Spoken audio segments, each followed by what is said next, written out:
é sobre economia, porque o mercado financeiro aí iniciou a semana com uma expectativa mais otimista para a inflação deste ano. O Boletim Focus reduziu aí novamente a projeção do IPCA para esse ano, mas manteve a estimativa da taxa Selic em 14%. Enquanto isso, investidores acompanham a queda do petróleo, a retomada de investimentos estratégicos da Bolsa e o crescimento das exportações brasileiras. Mas, Fábio, você como é um conhecedor da economia, é empresário, conhece vários países, e o mercado está mais otimista mesmo? O consumidor ele pode ficar mais tranquilo?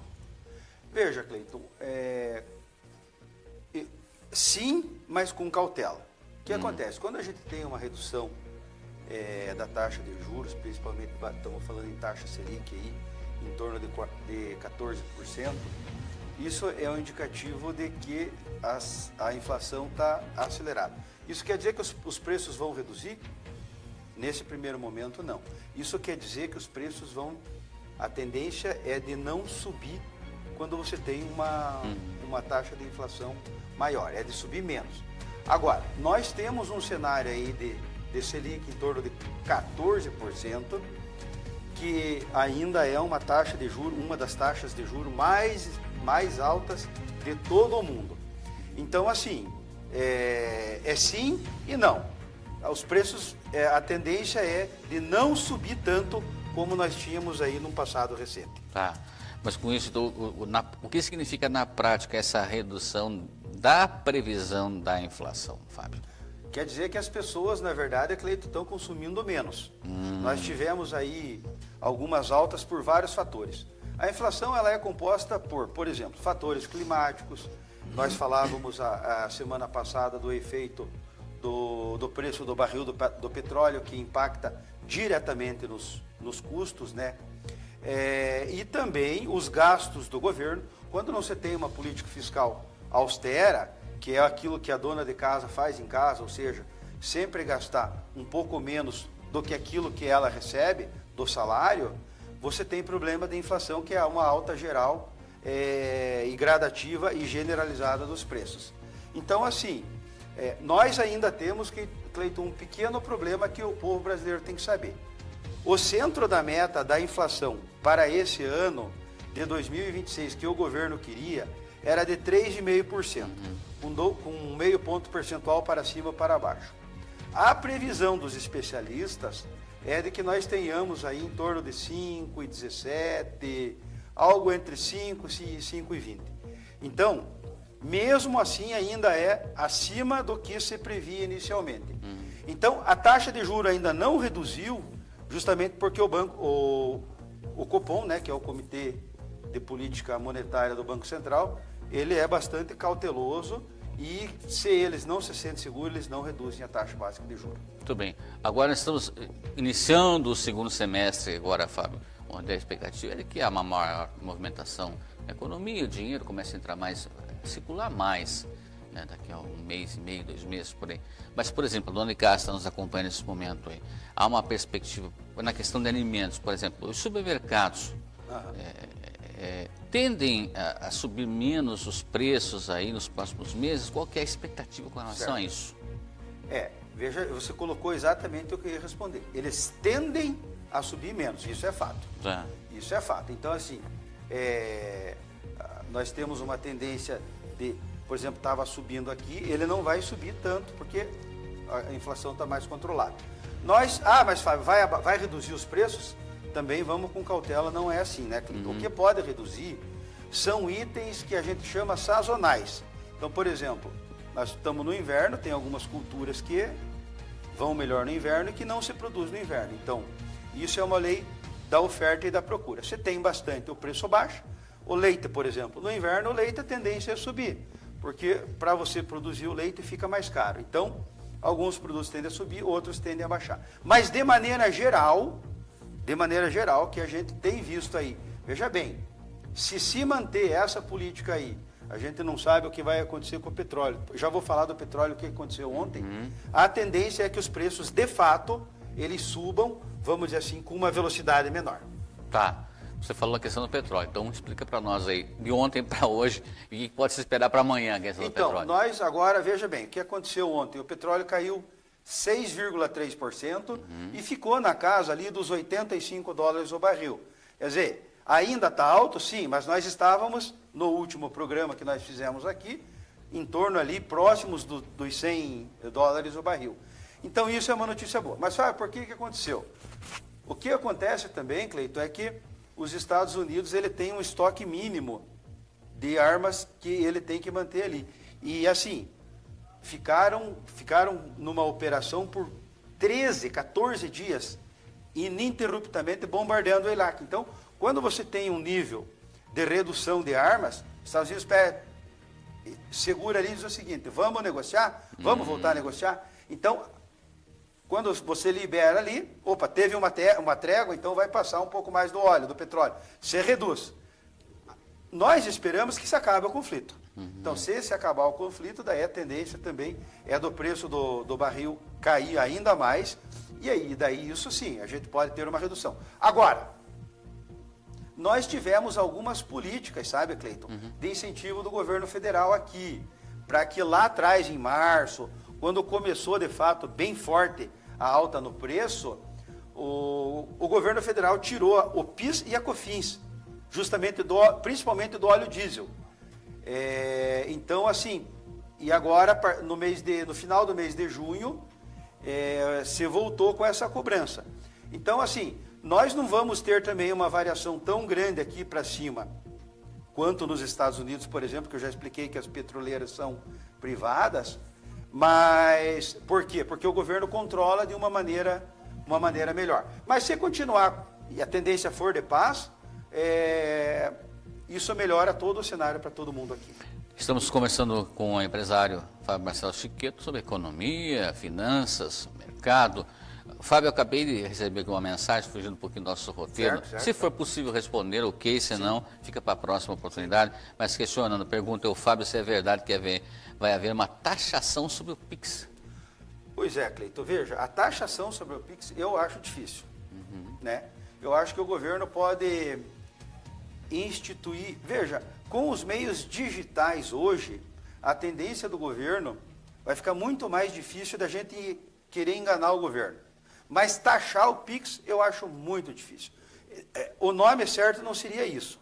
Eles podem criar algum tipo de tributo, Cleiton, que seja controlado, que nem era antigamente a CPMF, que era a tal da Contribuição Provisória sobre Movimentação Financeira. Tudo aquilo que se movimentava, 0,25 era o tributo que ia para o banco. Mas taxar o Pix, não. O que acontece? É taxado o Pix, hoje alguns bancos taxam o Pix. R$1, R$2, R$3. Veja bem, a palavra certa não é taxar o Pix. A palavra certa é se uma parte da tua movimentação, ela vai ser... Para o governo ou para o governo. Mas veja, com a reforma tributária agora, você veja que o governo ele tem uma dificuldade muito grande no Congresso, enfrenta muita resistência para aumentar tributos. Né? Então, a taxação do Pix, no meu entender, eu acho muito difícil que você passe. Tá. Fábio, quem é que ganha mais com os juros quando se levam? Boa pergunta. Boa pergunta. Alguém tem que levar, né? Essa é uma excelente pergunta. Quem ganha mais é quem tem dinheiro guardado, vamos dizer assim. Guardado em casa? Não. É o dinheiro investido em alguma instituição financeira. Por quê? Porque quando o juros está mais alto, se você deixa R$100 no banco, ao final daquele mês você vai ter quanto? 101, 102. Entendeu? Então, quanto mais alta está a taxa de juros, mais eu vou ganhar sem fazer nada. Sim. Quanto menor está a taxa de juros, mas também, Cleiton, tem o seguinte, quanto maior está a taxa de juros, você inibe fortemente os investimentos. Né? Então, se eu quero financiar uma máquina, um apartamento, um carro, ele vai ficar mais caro. Então, a taxa de juros mais elevada sempre é melhor para quem tem mais dinheiro. E, por exemplo, se eu preciso ir numa loja de móveis e comprar, estou vendo que ali tem um sofá na frente, vou comprar um sofá em 10 vezes, ou financiar um carro em 12, 24 meses, ele vai custar mais caro. Então, a taxa de juros mais elevada sempre prejudica quem tem menos dinheiro e sempre beneficia quem tem mais dinheiro. Tá, eu só queria retomar a questão do petróleo, Fábio, e a pergunta, acredito que é a mesma que muitas pessoas têm. Por que quando anuncia-se lá a redução no barril do petróleo, demora a cair na bomba, no consumidor final? Por que demora? Às vezes nem chega, você nem sente. Então, isso demora aqui, porque o governo, como a Petrobras, que é quem define o preço da gasolina, dos combustíveis, é uma sociedade de economia mista. Sociedade de economia mista é quando tem uma mistura junto de governo com a iniciativa privada. Então, você, se você quiser, você pode ser sócio da Petrobras. Você vai lá no mercado financeiro e compra ações. Então, o Cleiton também é junto. Mas quem que é o majoritário? É o governo federal. Tanto é que quando o governo federal está insatisfeito com a política de combustíveis, ele vai lá e troca o presidente da Petrobras. O acionista não tem esse poder.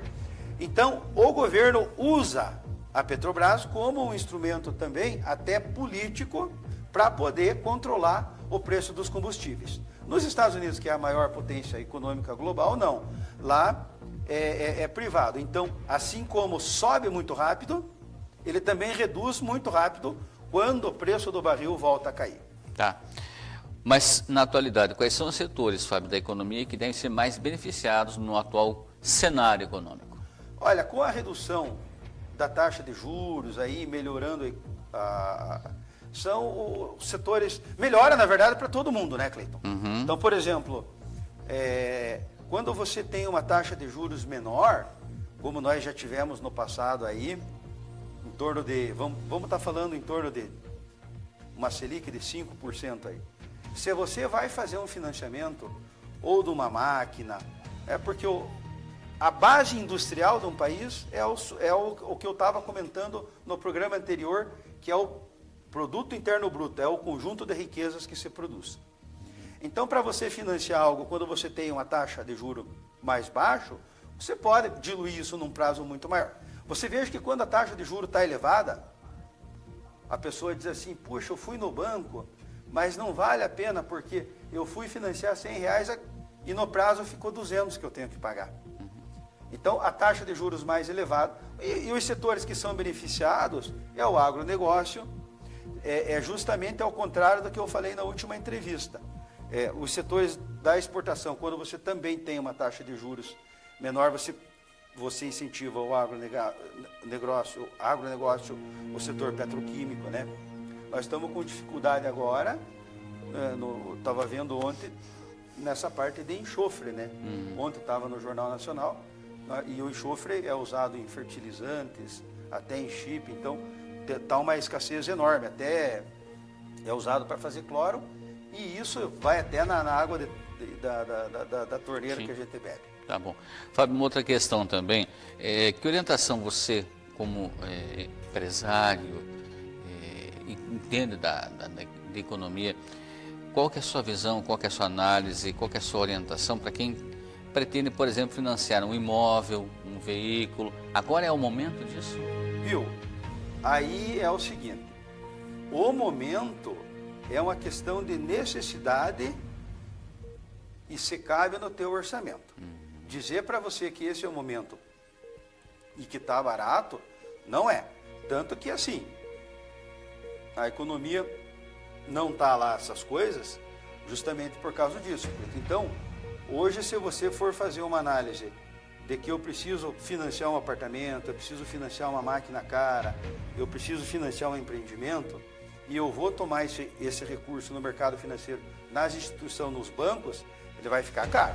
Agora, se você tem uma necessidade, isso é imediata, e a parcela vai caber no teu bolso, você vai conseguir pagar, aí é outra coisa. Então você tem que analisar o que é a tua necessidade. De dizer que hoje na verdade, quem tem dinheiro está sendo mais vantagem deixando o banco. Pois é, e inclusive só para concluir aqui, que eu falei um comentário com o Fábio, nós estamos agora no ano eleitoral, agora a eleição começa, né? A campanha eleitoral vai começar. Muitas pessoas ficam receosas, né? Porque não se sabe o futuro que vai acontecer, porque cada governo tem um sistema. E você, na tua visão, até político, né? Porque o Fábio foi vice-prefeito, vereador aqui em Rebouças, inclusive, vários mandatos. Realmente ocorre essa retração das pessoas, assim, para esperar, para ver o que vai acontecer, para depois ver como é que faz? Eu diria que não na vida dos brasileiros comuns. Por exemplo, no dia a dia da rotina do dona de casa, do brasileiro, do trabalhador, não. O que algumas pessoas podem aguardar um pouco, o resultado final, num investimento um pouco mais robusto. Então eu quero fazer uma fábrica nova, eu quero fazer um novo supermercado, eu quero... Então ali, às vezes, o empresário, eu diria para você que essa decisão, ela não é tão em função da decisão política, mas sim em função da decisão técnica até da taxa de juros, Cleiton. Existe um pouco de especulação? Existe. Mas, veja, eu que já tenho tantos anos de política, entra governo, sai governo, e a gente tem que trabalhar de maneira árdua e normal.